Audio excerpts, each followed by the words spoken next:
that, my hat's off to him. Because, again, we're talking about the electricity that brings those fighters back. We just seen what happened to BJ. And none of us like that at all. You said, is BJ done? He doesn't have to. Game 4. Like, you know, my feeling Wow. was, yeah, he was done.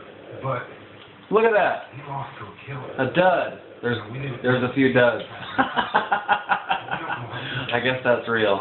That may be the best 145 pounder in the world. You know, he's out there. I understand that. 145 is a tough weight class, and stick around in the UFC. And see, I'm a supporter of that kid that, hey, DJ's got to play. I can't say we're wrong. They've got to play. It isn't at the very top. It's not in the main event of the top fight. They've certainly got to play. I just don't know that argument is right as it may be. Is a successful argument for keeping somebody in the sport of mixed martial arts. You know, you don't get to go around and take your opponent and go, this is a good matchup for me and this one isn't. Guys that are very competent champions have a hard time manipulating the matchup system. So somebody that's sliding and is coming clean and saying, look, I don't quite have the skills, but give me this guy, give me this kid. I really do think that is true. I just don't know that argument is going to win. Now, one of the things, you know, we're here on Fight Week. This is bizarre to me that we're in a hotel room doing the podcast on Fight Week. I go way back, and this is weird, and my hat's off to you for this, but the worst part of this week, for me, that cares about you, that cared about Randy, that cared about Matt, is the fight itself, is watching your bro fight. And the people around BJ have got to be like, hey man, we're done. Let's shut it down. Now that wasn't the case with Tim, where Tim's like, hey, I'm gonna shut myself down. And so, you know, my hat's off to him for that. It really is, because as a fan of the sport, and that's all I am, you never want to see a legend go out like that. Now we on BJ right now. We're on Tim. We're just on guys, you know, shutting it down. Where Tim took himself out of the game, and quite possibly Yair took BJ out of the game. Yeah, I hear you on all that. I can tell you, you know, to use professional wrestling, from watching guys in professional wrestling, they're retiring, and they always come back.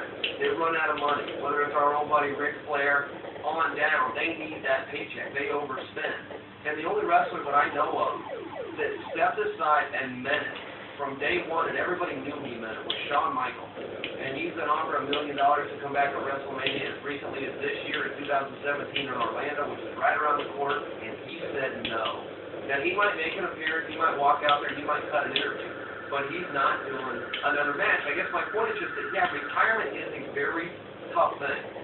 And when you're in the practice room and you're having a level of success, and then those guys that you're competing with and having success in practice are going out and winning fights, it's pretty logical to say, well, I can do this. And the one thing we do learn is the pace is different in the practice room. It just isn't the same thing. How bad do you want it? How bad can you push through? I don't have the interest in those fighters. I'm just a guy that's seen other guys go through it. I know my number is going to come up on that same thing, and I want to face it correctly myself. So I'm more internalizing this for you. I'm looking at this thing, and some of the things that I've had really good luck with, Joel, in my life in general, but in this sport particularly, is watching guys that I looked up to and learning what not to do. Because a lot of the guys that I looked up to, they were just human beings. They made mistakes. They did stuff wrong. And whether it was spinning habits, or it was training habits, or it was sticking around habits, or whatever you want to talk about, some of the best lessons I learned was from the guys I looked up to, except I'm not going to do that.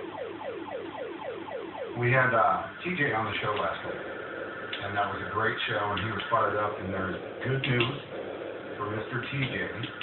Cody Garbrandt and TJ have been announced as coaches for Top 25, the All-Star season.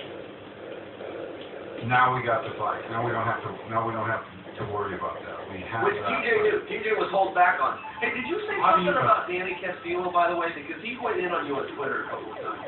But I didn't understand if he was annoyed with you, indifferent to you. I didn't fully understand. No, I have no idea. Did we bring him up though? TJ did. TJ, I think isn't he TJ's wrestling coach? Yeah, and he said that he was in Colorado. But I thought that was all he said on Danny. I don't remember. Well, think he took a shot at. I'm not sure he took a shot at you. I'm just saying he mentioned you in 2 tweets, and I didn't know if you were on the right side or the wrong side of last call. Well, if Danny Castillo is the one that taught TJ that move, I don't want to be on the wrong side of it. If he's the one that showed TJ to take down the The Dillashaw, whatever that move is. Now, so you're saying that TJ already knew that? Yeah, TJ must have known that, and I think Cody must know it too, and the word must have got out. Because if you were to coach on the Ultimate Fighter and say from experience, you cannot tell anybody. Nobody. They don't tell your managers. Nobody can know. They really like to reveal that and consume the whole deal. Something must have been starting to get out, and maybe that's why Cody went to Jose Aldo angle, was to hide it. Now you've done 2 of those Ultimate Fighters, Yeah. correct? And how long do they go for? The filming is 34 days, and then they bring you out a couple of days early as a coach to walk you through the process. You're basically there for 40 days. And it's non-stop. There's no days off. The first one I did, there were 2 holidays. I'm including Halloween as a holiday, but if you have kids, it essentially is. Then we went through Thanksgiving. We work on all those days, Sunday, every day you can think of. They push it through, cram it in, but 34 days. Now, didn't you give you one of those? Yeah, they went over to. You guys were stuck in the house the whole time? Yeah.